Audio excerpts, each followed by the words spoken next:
حضرت علی کرم اللہ وجہ رضی اللہ تعالیٰ عنہما نے فرمایا کہ 3 ایسے لوگ ہیں جو اللہ تبارک و تعالیٰ کی ذات کو بہت زیادہ ناپسند ہیں۔ یہ 3 لوگ کون ہیں اور ان تینوں لوگوں کی زندگیوں میں ایسی کون سی برائیاں ہوتی ہیں جن کی وجہ سے اللہ تبارک و تعالیٰ ان لوگوں کو سخت ناپسند کرتے ہیں، یہ آج کی اس ویڈیو میں آپ کے ساتھ شیئر کیا جائے گا۔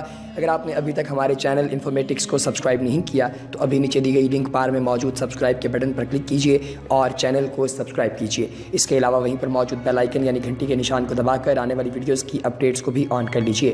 دوستو، حضرت علی المرتضیٰ شیر خدا رضی اللہ تعالیٰ عنہما آپ نے ارشاد فرمایا کہ 3 ایسے لوگ ہیں جن لوگوں کو اللہ تبارک و تعالیٰ کی ذات سخت ناپسند کرتی ہے۔ اس میں سب سے پہلے نمبر پر آتے ہیں وہ لوگ جو کہ تکبر کرتے ہیں۔ دوستو، تکبر ایک انتہائی بری چیز ہے جسے اللہ تبارک و تعالیٰ کی ذات بہت زیادہ ناپسند کرتی ہے۔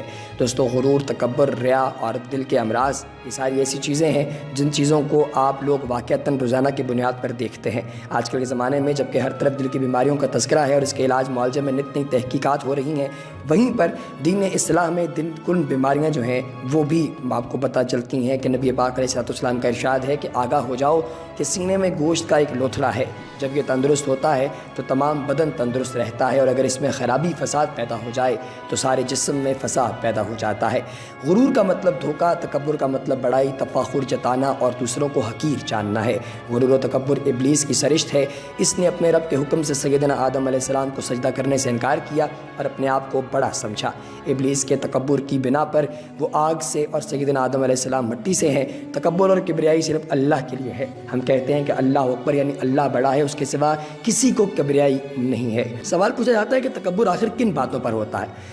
تکبر ہو سکتا ہے حسب نسب پر، مال و دولت پر، اولاد کے لحاظ سے، خوشحالی کے لحاظ سے، خوش شکلی کے لحاظ سے، تقوی، دینداری، علم، یہ تمام عطیہ ربانی ہیں اور اس ذات کا شکر ادا کرنا چاہیے۔ قرآن پاک میں ارشاد ہے کہ بے شک تم میں عزت والا وہ ہے جو سب سے زیادہ متقی ہو، اللہ سے ڈرنے والا ہو، گناہوں سے بچنے والا ہو۔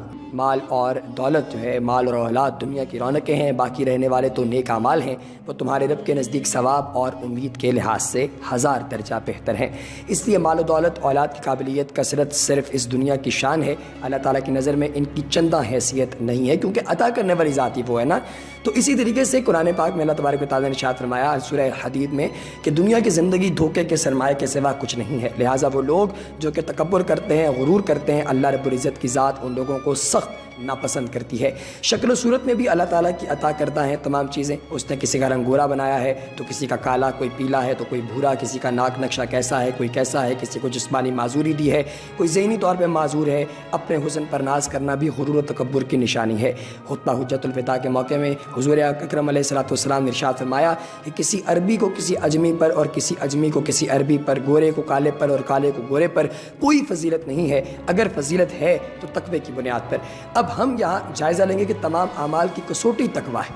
اب جو لوگ اپنی زندگیوں میں نیک اور عمل صالح کرتے ہیں وہ اس بنا پر غرور کے پندار میں مبتلا ہو جائیں کہ ہم تو نیک ہیں، اچھے ہیں، باقی لوگ خراب ہیں، اس بنا پر دوسروں کو کمتر اور حقیر جانیں، یہ طریقہ بھی اللہ کے ہاں انتہائی ناپسندیدہ ہے۔ حضور اکرم علیہ السلام کا ارشاد ہے کہ نہ تو میرے عمل مجھے جنت میں لے جائیں گے اور نہ جہنم سے بچا سکیں گے، اور نہ تمہارا مگر اللہ کے فضل و کرم سے، اس لیے اللہ کا خوف اور اس سے امید رکھنی چاہیے۔ حضرت عبداللہ بن مسعود رضی اللہ تعالیٰ عنہ سے روایت ہے کہ رسول اللہ صلی اللہ علیہ وسلم نے فرمایا کہ جس کے دل میں رائی برابر بھی غرور ہوگا وہ جنت میں نہیں جائے گا۔ ایک شخص نے کہا کہ آدمی اچھے کپڑے اور جوتے پسند کرتا ہے تو حضور صلی اللہ علیہ وسلم نے جواب دیا اللہ تعالیٰ صاحب جمال ہے اور وہ نفاست اور پاکیزگی کو پسند کرتا ہے۔ تکبر تو یہ ہے کہ حق بات کو نہ مانا جائے اور لوگوں کو حقیر جانا جائے۔ حضرت عبداللہ بن عمر رضی اللہ تعالیٰ عنہ فرماتے ہیں کہ رسول اللہ صلی اللہ علیہ وسلم نے فرمایا کہ اللہ تعالیٰ قیامت کے دن اس شخص کی طرف نگاہ بھی نہیں کرے گا جو تکبر سے اپنا کپڑا گھسیٹ کر چلتا ہے۔ ایک اور حدیث میں روایت ہے کہ رسول اللہ صلی اللہ علیہ وسلم نے فرمایا کہ میں تمہیں دوزخ والوں کی خبر دوں جن میں سرکش، بخیل اور متکبر ہیں۔ لہٰذا انسان کو کبھی بھی انسان کو غرور نہیں کرنا چاہیے، کیونکہ غرور کرنے والا اللہ رب العزت کے ہاں سخت قسم کی جو ہے وہ مسائل کا شکار ہو سکتا ہے، سخت قسم کے پرابلمز کا شکار ہو سکتا ہے۔ ناظرین، اس کے علاوہ دوسری جو اہم چیز ہے جو کہ یہاں پہ ہم نے جس کا ذکر کرنا ہے، جو کہ اللہ تبارک و تعالیٰ کی ذات کو سخت ناپسند ہے، جو بندہ اللہ کو سخت ناپسند ہے، اس میں کون سی ایسی ریزن ہے جس کی وجہ سے وہ اللہ کو ناپسند ہے؟ تو دوستو، وہ ہے ایک ایسا بوڑھا شخص جو زنا کرتا ہے۔ یعنی بوڑھا زانی جو ہوتا ہے نا وہ اللہ کی ذات کو بے شمار ناپسند ہے۔ اس میں کوئی شک نہیں کہ زنا ایک کبیرہ گناہ اور بہت ہی بڑا اور قبیح جرم ہے اور سب سے بڑی فحاشی ہے۔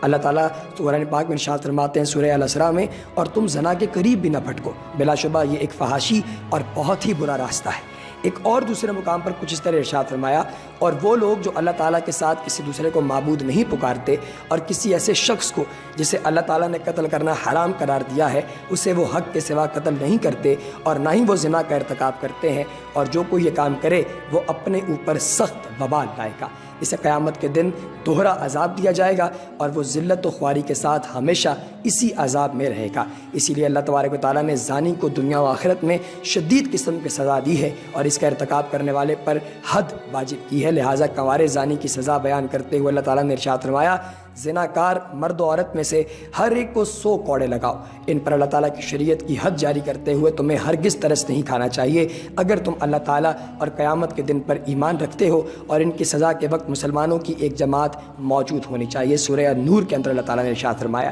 نبی پاک علیہ السلام نے فرمایا کہ شادی شدہ کے ساتھ زنا کی سزا 100 کوڑے اور سنگسار ہے۔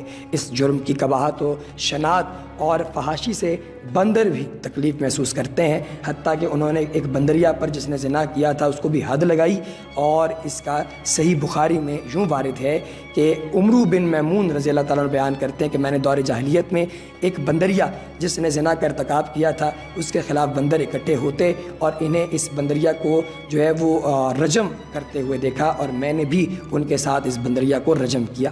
تو پھر ایک مسلمان جو کہ مکلف بھی ہے اور اس کا حساب کتاب اور اس سے پوچھ گچھ بھی ہوگی، کس طرح راضی ہو جاتا ہے کہ اللہ تعالیٰ نے اسے اسلام کے شرف سے نوازا ہے اور وہ اس کے باوجود جانوروں اور چپائیوں کی سطح پر پہنچ جاتا ہے۔ جانوروں میں بھی شہوت ہوتی ہے، شہوت پائی جاتی ہے، ہی جان پکڑتی ہے تو وہ جس طرح چاہتے ہیں اسے پورا کرتے ہیں، اور وہ بھی انہی کی طرح جس طرح چاہے شہوت پوری کرتے پھرے۔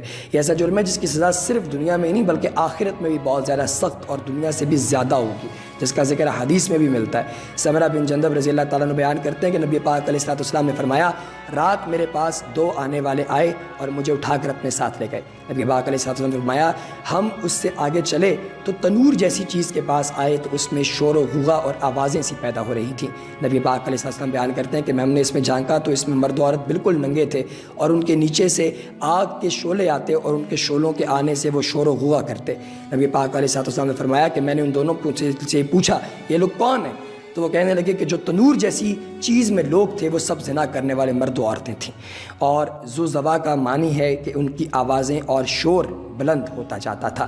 اگر انسان کو اس جرم کی حالت میں موت آ جائے تو اس کی کیا حالت ہوگی، اور جب میدان محشر میں پیشی ہوگی تو کیا جواب دے گا، بلکہ جب وہ اللہ تعالیٰ کے سامنے پیش ہوگا تو کیا جواب دے گا؟ کیا اللہ تعالیٰ کی مسلسل اور بے شمار نعمتوں کا شکر اسی طرح ادا کیا جاتا ہے؟ کیا صحت و عافیت جیسی نعمت کا شکر اس طرح ادا کیا جاتا ہے؟ کیا آپ کے ذہن سے یہ چیز غائب ہے کہ آپ اس گناہ میں ڈوبی ہوئی ہیں اور اللہ تعالیٰ آپ کو دیکھ رہا ہے؟ اللہ سبحانہ و تعالیٰ کا فرمان ہے کہ یقیناً زمین و آسمان میں کوئی چیز اللہ رب العزت کی ذات سے چھپی ہوئی نہیں ہے۔ تو دوستو دوسرا وہ شخص ہے جو کہ زانی ہوتا ہے وہ اللہ تعالیٰ کی ذات کو بہت زیادہ ناپسند ہے۔ اب تیسرا بندہ جو کہ اللہ کی ذات کو انتہائی ناپسند ہے وہ ہے جو علم رکھتا ہو لیکن اس کے باوجود جہالت کا مرتکب، یعنی کہ وہ بندہ جس کے پاس علم تو ہے لیکن اس کے باوجود وہ جاہلانہ حرکتیں کرتا ہے۔ اسماعیل بن ابی اویس، مالک بن حشام بن عروہ عبداللہ بن عمرو بن عاص رضی اللہ تعالیٰ عنہ کہتے ہیں کہ میں نے رسول اللہ صلی اللہ علیہ وسلم کو یہ فرماتے ہوئے سنا کہ اللہ تعالیٰ علم کو اس طرح نہیں اٹھائے گا کہ بندوں کے سینوں سے نکال لے، بلکہ علماء کو موت دے کر علم کو اٹھائے گا، یہاں تک کہ جب کوئی عالم باقی نہ رہے گا تو جاہلوں کو سردار بنا لیں گے اور ان سے دینی مسائل پوچھے جائیں گے اور وہ بغیر علم کے فتوے دیں گے، خود بھی گمراہ ہوں گے اور دوسروں کو بھی گمراہ کریں گے۔ اب عالم اور جاہل کی پہچان کیا ہے؟ دوستو یہ بڑی آسان ہے۔ اللہ تبارک و تعالیٰ کے رسول صلی اللہ علیہ وآلہ وسلم نے اپنی امت کو وہ تمام تر حقیقتیں عطا کر دی ہیں جن حقیقتوں کے ذریعے امت مسلمہ اللہ رب العزت کے بتائے ہوئے رستے پر چل سکتی ہے۔ وہ تمام حقیقتوں سے جو ہے وہ سب لوگوں کو ہمکنار کر دیا گیا ہے، سب لوگوں کو ان حقیقتوں سے آگاہ کر دیا گیا ہے جو حقیقتیں اصل میں کاؤنٹ کرتی ہیں، جن کی وجہ سے چیزیں ہوتی ہیں، جن کی ریزنز جو ہیں وہ آپ کو کوئی درکار نہیں ہوتی، آپ کو کوئی ٹینشن نہیں ہوتی جن چیزوں کے حوالے سے. تو اللہ رب العزت کی ذات جو ہے اس پر یقین رکھنا، اطمینان رکھنا، اور خدائے بزرگ و برتر کی ذات پر جو ہے وہ ایمان رکھنا، یہ وہ ساری چیزیں ہیں جن کے ذریعے آپ اپنی زندگی بہتر طریقے سے گزار سکتے ہیں. لہٰذا آنے والے دور میں جب کبھی آپ کو کوئی دقت، کوئی پریشانی، کوئی مسئلہ جو ہے وہ پیش آئے تو آپ اللہ رب العزت کی ذات سے دعا مانگا کیجیے، دست بستہ ہو کر اللہ کی ذات آپ کو معاف کرے اور نیکی والا معاملہ آپ لوگوں کے ساتھ جو ہے وہ فرمائے. اس کے ساتھ ہی ہمیں دیجیے اجازت. فما علینا الا البلاغ المبین.